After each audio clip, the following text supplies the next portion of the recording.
함께 보도록 하겠습니다. 우리에게 주신 살아계신 하나님 말씀은 신약성경 요한복음 1장 35절에서 42절까지 말씀입니다. 요한복음 1장 35절에서 42절까지 말씀, 저와 여러분들이 한 절씩 교독 후 마지막 절은 함께 합독합니다. 저 먼저 읽습니다. 또 이튿날 요한이 자기 제자 중 두 사람과 함께 섰다가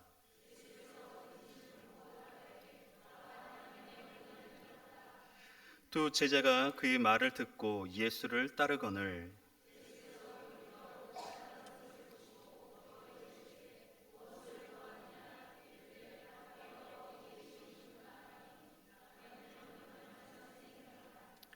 예수께서 이르시되 와서 보라. 그러므로 그들이 가서 계신 데를 보고 그날 함께 거하니 때가 10시쯤 되었더라.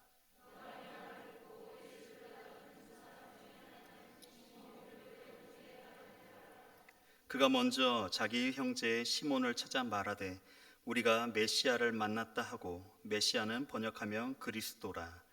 데리고 예수께로 오니 예수께서 보시고 이르시되 네가 요한의 아들 시몬이니 장차 게바라 하리라 하시니라. 게바는 번역하면 베드로라. 아멘. 할렐루야. 오늘 저녁에도 하나님의 크신 은혜가 귀한 성도님들에게 가득하길 소망합니다. 여러분, 세례 요한 하면 어떻게 생각하신가요? 세례 요한 잘 아시죠? 네네. 그분은 여러분들을 잘 모르시나도 여러분 잘 아실 거라 믿습니다. 네. 그 시대 때 세례 요한은 정말로 놀라운 인물이었습니다. 그가 얼마나 위대한 설교자였는지 사람들은 그가 그리스도일 것이다 라고 생각할 정도였습니다. 그런데 세례 요한 자신은 분명히 자기의 정체성을 알고 있었죠. 그래서 그는 내가 그리스도가 아니라 말하며, 그리고 또 무엇보다도 자기 뒤에 오시는 그분의 길을 예비하여서 보내심을 받아서 광야에서 외치는 소리라 그는 말하곤 했습니다. 그분은 얼마나 능력이 많고 위대하신 분이시던지 자신은 그분의 신발끈조차도 풀만한 자격도 없다라고 그는 고백하였습니다. 이 말의 뜻이 무엇이겠습니까? 자신은 주인의 신을 벗기고 발을 씻어주는 자격조차 없는 가장 비천한 종이다라는 말입니다. 즉 그리스도를 주인으로, 자신을 종으로 비유하며 그는 말하였던 것입니다. 또한 자기는 물로 세례를 주지만 그분은 불과 성령으로 세례를 주실 것이라 말하였습니다. 이 말을 들었던 그 수많은 사람들이 메시아에 대해서 얼마나 큰 기대감을 가지게 되었겠습니까? 그들은 메시아를 만날 기대에 크게 부풀러 있었습니다. 그런데 세례 요한이 예수님께서 그에게 나오심을 보고 보라, 세상 죄를 지고 가는 하나님의 어린 양이로다 라고 외쳤죠. 드디어 메시아가 나타났다라고 외친 것입니다. 그토록 위대했던 세례 요한이 외쳤던 말이었기 때문에, 그리고 지금까지 세례 요한이 그토록 예고하였던 말이었기 때문에 사람들은 큰 기대를 가지고 그분을 보았습니다. 하지만 거기에는 매우 평범한 한 사람이 서 있었고, 위대한 왕이나 영웅의 모습을 기대했던 유대인들은 그 모습에 실망감을 감추지 못하였습니다. 즉 아무도 이 평범한 예수라는 사람에게 관심을 가지지 않았다는 것입니다. 하나님께서 보내신 메시아께서 오셨는데, 그리고 그렇게 위대한 세례 요한 설교자가 말했음에도 불구하고 아무도 그 존재 예수님에 대해서 관심을 가지지 않았다는 것입니다. 하지만 세례 요한은 굴복하지 않았습니다. 실망하지 않았습니다. 그리고 다음 날 세례 요한은 예수님께서 지나가신 것을 보고 다시금 외쳤습니다. 보라, 하나님의 어린 양이로다. 요한은 똑같은 메시지를 외쳤던 것입니다. 그때 그 옆에 있었던 제자 2명이 관심을 보이기 시작하였습니다. 37절에서는 두 제자가 그의 말을 듣고 예수를 따랐다라고 말씀하고 있습니다.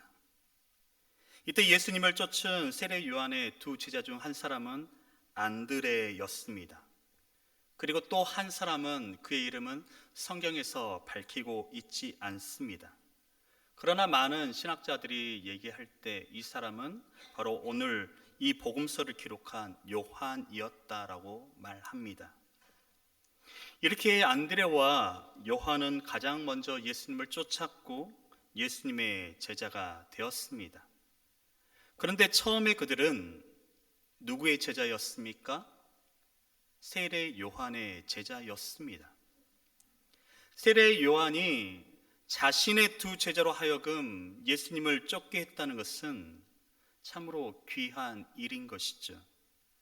우리가 인간적으로 생각해 볼 때 자기를 쫓던 제자들이 한순간에 다른 사람의 제자가 된다는 것은 어쩌면 굉장히 섭섭한 일일 것입니다.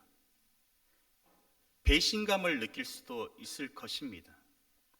그런데 세례 요한은 섭섭해한 것이 아니라 오히려 적극적으로 그 두 제자를 예수님께 보냈습니다. 이렇게 함으로 인하여서 세례 요한의 제자였던 안드레와 요한은 예수님을 쫓게 되었죠. 그리고 예수님께서는 자신을 따라오는 이 두 제자에게 이렇게 물으셨습니다. 예수께서 돌이켜 그 따르는 것을 보시고 물어 이르시되 무엇을 구하느냐? 예수님께서 이렇게 말씀하신 것은 그들이 주님을 따르는 궁극적인 목적이 무엇이냐고 물으신 것입니다.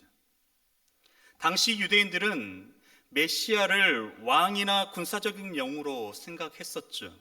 그들은 메시아가 오면 로마의 지배로부터 이스라엘을 회복시킬 것이고 다윗 시대와 같은 승리와 번영의 시대를 가져오게 될 것이라 그들은 기대하였습니다.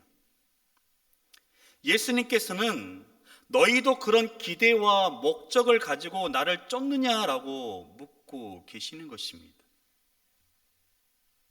무엇을 구하느냐? 물으셨던 이 예수님의 그 질문 앞에 이 두 제자는 이렇게 대답을 하죠. 랍비여, 어디 계시오니까? 이 말의 뜻이 무엇일까요?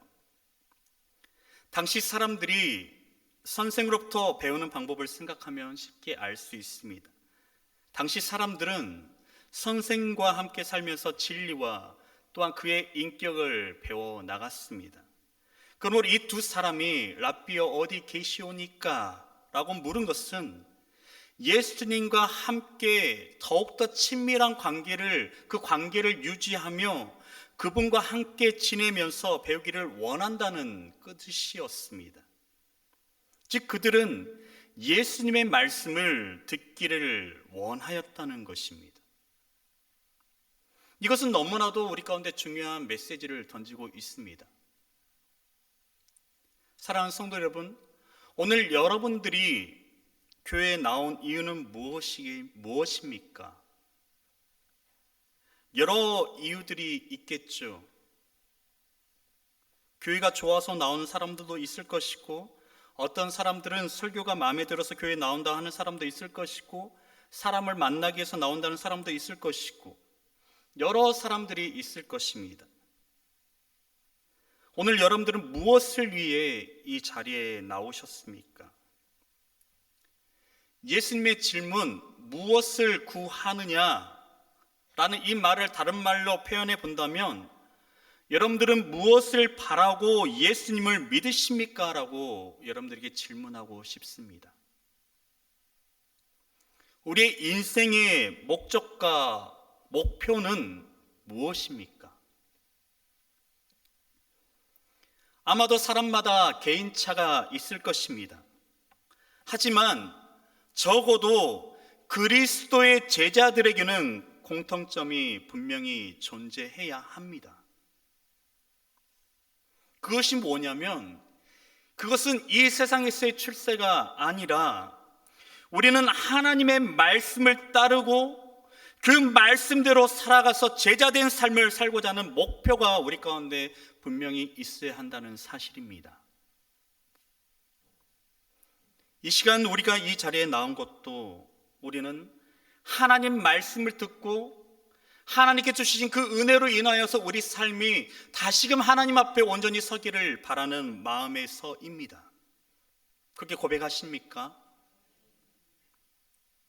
하나님 말씀을 듣는 것이 왜 그렇게 중요합니까? 주님께서 이 말씀을 통하여서 구원을 주시고 우리 가운데 생명을 주시기 때문에 그렇습니다. 말씀을 통하여서 주님은 우리를 만나 주시기 때문에 그렇습니다. 그 말씀이 우리들의 삶을 변화시키기 때문에 그렇습니다. 그 믿음의 고백들이 우리들 가운데 있기를 소망합니다. 라삐여 어디 계시오니까? 라고 묻는 그들에게 주님께서는 이렇게 말씀하시죠. 와서 보라. 주님께서는 그들을 주님께서 계신 그곳으로 초대해 주셨습니다. 그곳이 어디이고 어떤 환경인지는 우리는 알 수 없습니다. 그러나 분명한 것은 예수님께서는 두 사람의 질문, 라삐여 어디 계시오니까? 라는 그 질문에 피하지 않으시고 자기로 오는 자들을 거절하지 않으셨다는 사실입니다. 그리고 말씀하시기를 Come and see, 와서 봐라. 에르케스테, 주님 말씀하고 있는 것입니다. 이 말의 뜻은 경험하다, 심적으로 영적으로 지각하다는 의미로 쓰이는 단어입니다. 즉 예수님께서는 그들이 예수 안에 있는 영적 생명과 그 위대한 능력의 비밀을 알고자 했음을 아시고 주님께서 나올 때, 주님 앞에 나올 때 그 원하는 것을 발견하게 될 것이라는 말씀이 그 속에 담겨져 있는 것입니다. 거기서 무슨 일이 있었을까요? 그들은 거기서 하나님의 영광을 보았을 것입니다. 그리고 요한복음은 그렇게 얘기하고 있죠. 말씀이 육신이 되어 우리 가운데 거하심에 우리가 그의 영광을 보니 아버지 독생자의 영광의 은혜가 진리가 충만하더라. 요한은 말하고 있습니다. 요한은 그날 그곳에서 하나님을 만난 것이죠. 하나님의 영광을 보았던 것입니다. 뿐만 아니라 그분의 놀라신 자비와 긍휼을 그는 체험했던 것입니다. 그리고 요한은 그 은혜를, 그 순간을 잊을 수가 없었던 것이죠. 요한은 90세 이상이 되는 노인이 되었을 때 이 복음서를 기록하였습니다. 즉 처음 예수님을 만났던 그 시대부터 그 순간까지 70여 년의 그 시간 동안에 그는 그 순간을 한순간도 잊지 않았다는 사실입니다. 오늘 여러분들에게는 주님 만난 잊을 수 없는 경험이 있으십니까? 지금도 주님은 우리들에게 말씀하십니다. 와서 보라. 만일 여러분들이 이 두 사람처럼 주님을 만나고 싶다면 우리는 어떻게 해야 할까요? 말씀에 집중하십시오. 여러분, 예배에 집중하십시오. 여러분, 우리 몸이 이곳에 주의 전에 있듯이 여러분, 우리의 생각들과 우리의 관심은 오직 이곳에 자정하시고 임재하시는 하나님께만 향해야 하는 것입니다. 하나님을 만나는 그 은혜를 소망하시며 기대하십시오.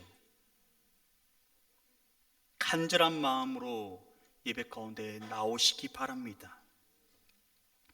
그러할 때 우리는 하나님의 은혜를 경험하게 될 것입니다. 하나님의 은혜가 우리를 둘러싸고 하나님의 그 은혜가 우리를 감쌈을 그리고 우리가 그 은혜 가운데 젖어들물 우리는 경험하게 될 것입니다. 그 은혜가, 그 축복이 우리 모두에게 있기를 소망합니다. 여러분, 만일 여러분이 우리나라에서 제일 유명한 사람에게서 큰 상을 받고 왔다면 여러분 어떻게 하시겠습니까? 갑으로 물려주시겠습니까? 네, 내가 아무개와 이렇게 상을 받았다, 사진 한 장 착각 찍어서. 네. 아마도 많은 사람들이 그러한 경험을 했다면 그 사실을 말하고 싶어서 견딜 수가 없을 것입니다. 안드레와 요한은 예수님을 만나고 돌아와서 그 사실을 누군가에게 전하지 않고서는 견딜 수가 없었나 봅니다. 주님을 인격적으로 만난 사람, 특별한 은혜를 체험한 사람은 누군가에게 그 은혜를 나누기를 소망하죠. 그래서 예수님을 만났던 그 제자 중에 한 사람 안드레, 그는 가만히 있을 수가 없었죠. 그는 자기 형제 시몬을 찾아가서 이렇게 얘기합니다. 시몬, 우리가 메시아를 만났다. 그는 얘기하였습니다. 그리고 그가 만났던 그 예수님을, 그리고 예수님께 들었던 그 말씀들을 그의 형제에게 전하였습니다. 아무도 그렇게 하라고 그에게 명하지 않았습니다. 그럼에도 불구하고요, 그가 그렇게 한 이유가 무엇이겠습니까? 그 이유는 아주 간단합니다. 그는 예수님께서 메시아라는 사실을 발견했던 것입니다. 그 사실을 믿었던 것입니다. 그는 시몬이 예수를 만나기 전부터 이미 그분의 본질을 알고 있었고, 그 사실을 알고는 도저히 가만히 있을 수 없었기에 그의 형제 시몬에게 이 사실을 전하였던 것입니다. 시몬이 안드레의 말을 듣고 어떤 반응을 보였는지는 우리는 잘 알 수 없습니다. 그러나 시몬이 안드레의 말만 듣고 예수님을 믿게 된 것 같지는 않습니다.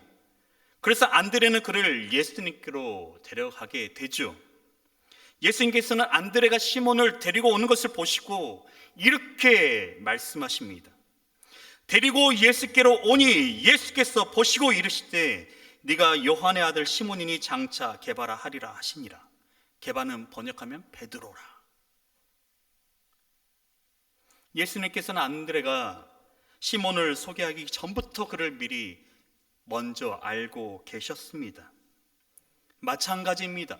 주님은 우리를 먼저 알고 계시는 분이십니다.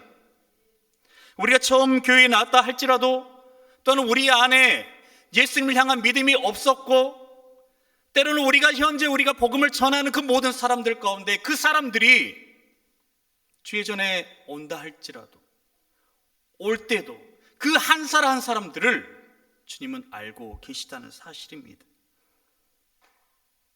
누군가가 나를 예수님께 소개하거나 내가 예수님께 나 자신을 소개할 필요 없이 예수님께는 우리 모든 것들을 잘 알고 계시다는 것입니다. 그래서 그의 이름을 게바라 바꾸셨습니다. 반석이란 뜻 아닙니까? 베드로. 주님께서는 시몬이 장차 그의 반석과 같은 존재로 쓰임을 받게 될 것을 알고 계셨던 것입니다.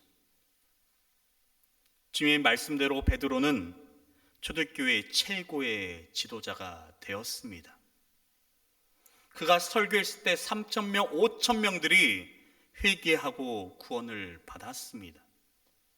그는 많은 기적을 행하였고 심지어는 죽은 다비다를 살려내기까지도 하였습니다. 주님의 말씀대로 베드로는 교회의 반석으로서의 존재로 쓰임을 받았던 것입니다. 한 가지 중요한 사실이 있습니다.